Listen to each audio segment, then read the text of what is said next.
ಆತ್ಮೀಯ ವಿದ್ಯಾರ್ಥಿಗಳೇ, ತಮ್ಮದೇ ಆದ ಯೂಟ್ಯೂಬ್ ಚಾನಲ್ KSB ಸ್ಟಡಿ ಸರ್ಕಲ್ಗೆ ಸ್ವಾಗತ. ಇವತ್ತಿನ ಈ ಒಂದು ವಿಡಿಯೋದಲ್ಲಿ SSLC ಸಮಾಜ ವಿಷಯಕ್ಕೆ ಸಂಬಂಧಿಸಿದಂತೆ ಪ್ರಶ್ನೆಗಳು ಇರ್ತವೆ. ಹಲವು ಪ್ರಶ್ನೆಗಳು ಒಂದೇ ಉತ್ತರ. ಹೆಡ್ಡಿಂಗ್ ನೋಡ್ರಿ, ಹಲವು ಪ್ರಶ್ನೆಗಳು ಒಂದೇ ಉತ್ತರ ಅಂತಕ್ಕಂಥದ್ದು. ಪ್ರಶ್ನೆಗಳ ಸಂಖ್ಯೆ ಏನಪ್ಪ ಅಂದ್ರೆ 100 ಪ್ರಶ್ನೆಗಳದಾವ. ಉತ್ತರ ಏನಪ್ಪ ಅಂದ್ರೆ ಕೇವಲ 10 ಉತ್ತರಗಳದಾವ. ಅಂದರೆ 100 ಪ್ರಶ್ನೆಗಳಿಗೆ 10 ಉತ್ತರಗಳು ಅಂತೇಳಿ ನೋಡ್ಬೋದು. ನೋಡೋಣ. ನೋಡಿ, ಹಲವು ಪ್ರಶ್ನೆಗಳು, ಒಂದೇ ಉತ್ತರ. ಇಲ್ಲಿ ಪ್ರಶ್ನೆಗಳನ್ನು ನೋಡೋಣ. ಏನಂತಂದ್ರೆ ಬ್ರಹ್ಮ ಸಮಾಜ, ಆರ್ಯ ಸಮಾಜ, ಪ್ರಾರ್ಥನಾ ಸಮಾಜ, ಸತ್ಯಶೋಧಕ ಸಮಾಜ, ರಾಮಕೃಷ್ಣ ಮಿಷನ್.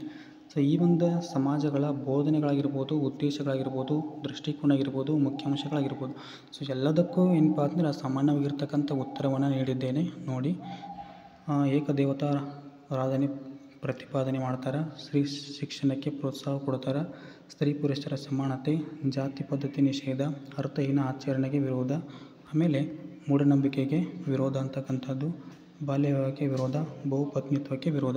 ಇವಿಷ್ಟು ಪಾಯಿಂಟ್ಸ್ಗಳನ್ನು ನೋಡಬಹುದು.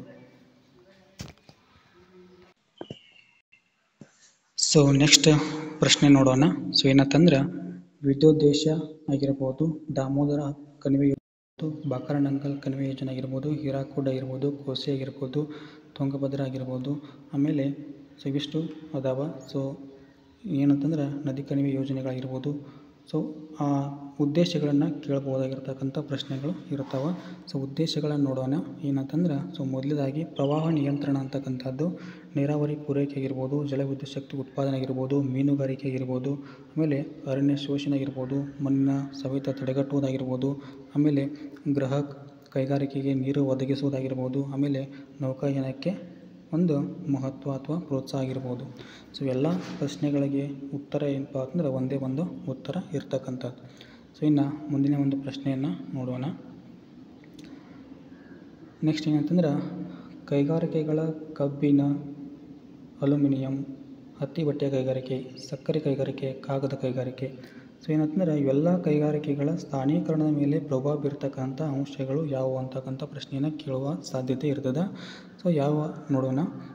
ಮೊದಲೇ ಒಂದು ಪ್ರಭಾವ ಬೀರ್ತಕ್ಕಂಥ ಅಂಶ ಯಾವಪ್ಪ ಅಂದ್ರೆ ಕಚ್ಚಾ ವಸ್ತು ಸರಬರಾಜು, ಶಕ್ತಿ ಸಂಪನ್ಮೂಲಗಳ ಒಂದು ಪೂರೈಕೆ ಆಗಿರ್ಬೋದು, ಸಾರಿಗೆ ಸಂಪರ್ಕ, ಆಮೇಲೆ ಮಾರುಕಟ್ಟೆ ಸೌಲಭ್ಯ, ಕಾರ್ಮಿಕರ ಪೂರೈಕೆ, ನೀರಾವರಿ ಪೂರೈಕೆ, ಸರ್ಕಾರದ ನೀತಿ ನಿಯಮಗಳು. ಇಂಥ ಮುಂತಾದ ಅಂಶಗಳೇನಪ್ಪ ಅಂದ್ರೆ ಇಲ್ಲಿ ಸ್ಥಾನೀಕರಣದ ಮೇಲೆ ಪ್ರಭಾವ ಬೀರ್ತಕ್ಕಂಥ ಅಂಶಗಳಂತೇಳಿ ಅದನ್ನು ನೋಡಬಹುದು. ನೆಕ್ಸ್ಟ್ ಒಂದು ನೋಡೋಣ ಪ್ರಶ್ನೆ. ಏನಂತಂದ್ರೆ ಕೃಷಿ ಆಗಿರ್ಬೋದು, ಕೈಗಾರಿಕೆ ಆಗಿರ್ಬೋದು, ಸಾರಿಗೆ ಆಗಿರ್ಬೋದು, ಸಾರ್ವಜನಿಕ ಹಣಕಾಸು ಆಗಿರ್ಬೋದು, ಗ್ರಾಮೀಣಾಭಿವೃದ್ಧಿ ಆಗಿರ್ಬೋದು, ಸಂಪರ್ಕ ಆಗಿರ್ಬೋದು, ಖನಿಜ ಸಂಪನ್ಮೂಲಗಳಾಗಿರ್ಬೋದು. ಇವುಗಳೇನಪ್ಪ ಅಂದ್ರೆ ಮಹತ್ವ, ಪ್ರಾಮುಖ್ಯತೆ, ಆಮೇಲೆ ಅನುಕೂಲಗಳು. ಎಲ್ಲದಕ್ಕೂ ಒಂದೇ ಆನ್ಸರ್ ಏನಪ್ಪ ಅಂದ್ರೆ ರಾಷ್ಟ್ರೀಯ ಆದಾಯವನ್ನು ಹೆಚ್ಚಿಸುವುದು, ಅದಾದ ನಂತರ ತಲಾ ವರಮಾನವನ್ನು ಹೆಚ್ಚಿಸುವುದು, ಜನರ ಜೀವನ ಮಟ್ಟ ಹೆಚ್ಚಿಸುವುದು, ಉದ್ಯೋಗಾವಕಾಶಗಳ ಸೃಷ್ಟಿ, ವಿದೇಶಿ ವಿನಿಮಯ ಗಳಿಕೆ, ದೇಶದ ಆರ್ಥಿಕ ಅಭಿವೃದ್ಧಿ. ಇವಿಷ್ಟು ಅಂಶಗಳನ್ನು ಈ ಪ್ರಶ್ನೆಗಳಿಗೆ ಬರೆಯಬಹುದು. ನಂತರದಲ್ಲಿ ನೋಡೋಣ. ಏನಂತಂದ್ರೆ ಬಾಲಕಾರ್ಮಿಕತೆ, ಬಾಲ್ಯ ವಿವಾಹ, ಹೆಣ್ಣು ಭ್ರೂಣ ಹತ್ಯೆ. ಮೇನ್ ಕಾನ್ಸೆಪ್ಟ್ ಇವಾಗಿರ್ತವೆ. ಇನ್ನು ಪ್ರಶ್ನೆಗಳೇನಪ್ಪ ಅಂದ್ರೆ ಬಾಲಕಾರ್ಮಿಕತೆಗೆ ಕಾರಣಗಳು, ಆಮೇಲೆ ದುಷ್ಪರಿಣಾಮಗಳು, ಪರಿಹಾರೋಪಾಯಗಳು. ಅದೇ ರೀತಿ ಬಾಲ್ಯ ವಿವಾಹದ ಕಾರಣಗಳು, ದುಷ್ಪರಿಣಾಮಗಳು, ಪರಿಹಾರೋಪಾಯಗಳು. ಅದೇ ರೀತಿ ಹೆಣ್ಣು ಭ್ರೂಣ ಹತ್ಯೆಗೆ ಕಾರಣಗಳು, ದುಷ್ಪರಿಣಾಮಗಳು, ಪರಿಹಾರೋಪಾಯಗಳು. ಎಲ್ಲದಕ್ಕೂ ಆನ್ಸರ್ನ ನೋಡೋಣ. ಮೊದಲಿಗೆ ಬಾಲಕಾರ್ಮಿಕತೆಗೆ ಕಾರಣಗಳು, ಪರಿಣಾಮಗಳು, ನೋಡೋಣ. ಏನಂತಂದ್ರೆ ಮೊದಲನೇದಾಗಿ ಅನಕ್ಷರತೆ ಆಗಿರ್ಬೋದು, ಲಿಂಗ ತಾರತಮ್ಯ, ಬಡತನ, ಸಾಲದ ಹೊರೆ, ಕಾನೂನಿನ ಕಳಪೆ ಅನುಷ್ಠಾನ. ಇವೆಲ್ಲವೂ ಏನಪ್ಪ ಅಂದ್ರೆ ಕಾರಣಗಳು ಆಗ್ತವೆ. ಇನ್ನು ಪರಿಣಾಮಗಳನ್ನು ನೋಡಿದಾಗ ಮಕ್ಕಳ ಸರ್ವತೋಮುಖ ಬೆಳವಣಿಗೆ ಕುಂಠಿತ ಆಗ್ತದೆ, ಲೈಂಗಿಕ ಕಿರುಕುಳ ಉಂಟಾಗ್ತದೆ, ಅದೇ ರೀತಿ ಮಕ್ಕಳ ಹಕ್ಕುಗಳ ಉಲ್ಲಂಘನೆ ಆಗ್ತದೆ, ಬಾಲ್ಯ ಏನಾಗ್ತದೆ ಪಾತ್ರ ಇಲ್ಲಿ ಕಸಿದುಕೊಳ್ತಾರೆ.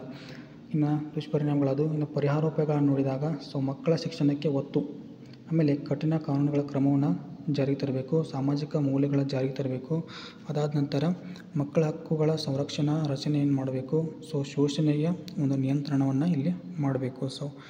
ಇಷ್ಟು ಕಾನ್ಸೆಪ್ಟ್ಗಳಿಗೆ ಒಂದೇ ರೀತಿಯಾಗಿರ್ತಕ್ಕಂಥ ಆನ್ಸರ್ ನೀವು ಇಲ್ಲಿ ಬರಿಬೋದು. ಕಾರಣ, ಪರಿಣಾಮ, ಆಮೇಲೆ ಪರಿಹಾರೋಪಾಯಗಳಂತೇಳಿ. ಇನ್ನು ಮುಂದಿನ ಒಂದು ಪ್ರಶ್ನೆಯನ್ನು ನೋಡೋಣ. ಏನಂತಂದ್ರೆ ಮೇನ್ ಕಾನ್ಸೆಪ್ಟ್ ಉದ್ಯಮಶೀಲತೆ. ಸೊ ಅದಕ್ಕೆ ಲಕ್ಷಣಗಳು ಮತ್ತು ಕಾರ್ಯಗಳು. ಸೊ ಅದಕ್ಕೆ ಒಂದೇ ಆನ್ಸರನ್ನು ನೀವು ಬರಿಬೋದು. ಏನಂತಂದ್ರೆ ಹೊಸ ವಿಧಾನಗಳನ್ನು ಏನು ಮಾಡ್ತಾರೆ ಅಂತಂದ್ರೆ ರೂಢಿಗೆ ತರ್ತಾರೆ, ನಿರ್ಧಾರಗಳನ್ನು ಕೈಗೊಳ್ತಾರೆ, ಸೃಜನಾತ್ಮಕ ಸಂಯೋಜನೆ ಆಗಿರ್ಬೋದು, ನಷ್ಟಭರಿತಕ್ಕೆ ಸಿದ್ಧ, ನಾಯಕತ್ವ, ಮಾರ್ಗದರ್ಶನ, ಗುಂಪು ಕಟ್ಟುವಿಕೆ, ಆಮೇಲೆ ಸಮಸ್ಯೆ ಒಂದು ಪರಿಹಾರ. ಸೊ ಇಷ್ಟು ಅಂಶಗಳನ್ನು ನಾವಿಲ್ಲಿ ಗುಣಲಕ್ಷಣಗಳೇ ಬರೀಬೋದು ಮತ್ತು ಕಾರ್ಯಗಳಲ್ಲಿ ಕೂಡ ಬರಿಬೋದು.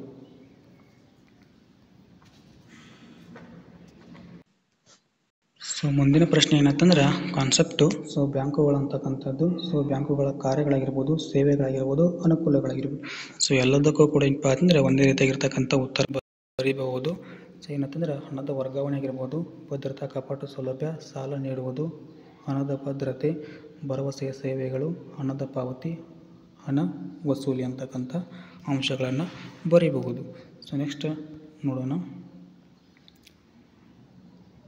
ಸೊ ಏನಂತಂದ್ರೆ ಆವರ್ತ ಮಾರುತಗಳು, ಪ್ರವಾಹಗಳು, ಭೂಕುಸಿತ, ಕಡಲ ಕೊರೆತ, ಭೂಕಂಪನಗಳು. ಸೊ ಎಲ್ಲದಕ್ಕೂ ಕೂಡ ಏನಪ್ಪ ಅಂತಂದ್ರೆ ಕಾರಣಗಳು ಒಂದೇ ರೀತಿಯಾಗಿರ್ತಕ್ಕಂಥವುಗಳು, ಆಮೇಲೆ ದುಷ್ಪರಿಣಾಮಗಳು ಸೊ ಒಂದೇ ರೀತಿಯಾಗಿರ್ತಕ್ಕಂಥದ್ದು, ಆಮೇಲೆ ಪರಿಹಾರೋಪಾಯಗಳು. ಸೊ ಎಲ್ಲದಕ್ಕೂ ಕೂಡ ಏನಪ್ಪ ಅಂತಂದ್ರೆ ಒಂದೇ ರೀತಿಯಾಗಿರ್ತಕ್ಕಂಥದ್ದು. ಸೊ ಇದನ್ನ ನೋಡೋಣ. ಸೊ ಮೊದಲಿಗೆ ಏನಪ್ಪ ಅಂತಂದ್ರೆ ಕಾರಣಗಳು.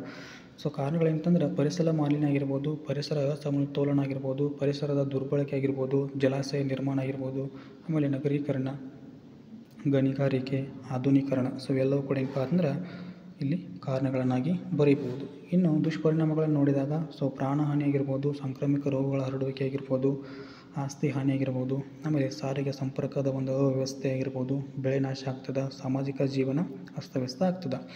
ಇನ್ನು ಪರಿಹಾರೋಪಾಯಗಳನ್ನು ಏನೇನು ಕೈಗೊಳ್ಳಬಹುದು ಅಂತಕ್ಕಂಥ ನೋಡೋಣ. ಸೊ ಏನಂತಂದ್ರೆ ಪರಿಸರ ಸಂರಕ್ಷಣೆ ಆಗಿರ್ಬೋದು, ವೈದ್ಯಕೀಯ ನೆರವು ಆಗಿರ್ಬೋದು, ತಾತ್ಕಾಲಿಕ ಆಶ್ರಯ ಕಲ್ಪಿಸೋದಾಗಿರ್ಬೋದು, ಆಹಾರ ಮತ್ತು ನೀರು ಪೂರೈಕೆ ಆಗಿರ್ಬೋದು. ಸೊ ಮಾಧ್ಯಮಗಳಲ್ಲಿ ಒಂದು ಮುನ್ನೆಚ್ಚರಿಕೆಯ ಒಂದು ವಿಷಯಗಳನ್ನ ಏನು ಮಾಡೋದಪ್ಪ ಅಂತಂದ್ರೆ ಪ್ರಸಾರ ಮಾಡ್ತಕ್ಕಂಥದ್ದು. ಸೊ ಇವಿಷ್ಟು ಅಂಶಗಳು ನೀವಿಲ್ಲಿ ಬರೀಬಹುದು. ಇನ್ನು ನೆಕ್ಸ್ಟ್ ಏನಂತಂದ್ರೆ ಸೊ ಮಣ್ಣಿನ ಸವೆತ ಅಂತಕ್ಕಂಥದ್ದು ಇಲ್ಲಿ ನೋಡೋಣ. ಸೊ ಇದಕ್ಕೆ ಕಾರಣಗಳು, ಪರಿಣಾಮಗಳು, ಸಂರಕ್ಷಣಾ ವಿಧಾನಗಳು ಯಾವುವು ಅಂತೇಳಿ ನೋಡೋಣ. ಸೊ ಕಾರಣಗಳಲ್ಲಿ ಮೊದಲನೇದು ಏನಪ್ಪ ಅಂತಂದ್ರೆ ಅರಣ್ಯ ನಾಶ, ಅಧಿಕ ಮೇಯಿಸುವುದು, ಅಧಿಕ ನೀರಾವರಿ ಬಳಕೆ, ಅವೈಜ್ಞಾನಿಕ ಬೇಸಾಯ ಅಂತಕ್ಕಂಥದ್ದು. ಸೊ ಅದಾದ ನಂತರ ಪರಿಣಾಮಗಳನ್ನು ನೋಡೋಣ. ಸೊ ನದಿಗಳಲ್ಲಿ ಹೂಳು ತುಂಬಿ ಪ್ರವಾಹ ಉಂಟಾಗ್ತದೆ. ಸೊ ನದಿಗಳು ಪಾತ್ರ ಬದಲಾಯಿಸ್ತವೆ, ಜಲಾಶಯಗಳಲ್ಲಿ ನೀರು ಸಂಗ್ರಹ ಸಾಮರ್ಥ್ಯ ಕುಗ್ಗಿಸ್ತದೆ, ಆಮೇಲೆ ಭೂಮಿಯಲ್ಲಿ ನೀರು ಇಂಗುವಿಕೆ ಭಾಳ ಕಡಿಮೆ ಆಗ್ತದೆ.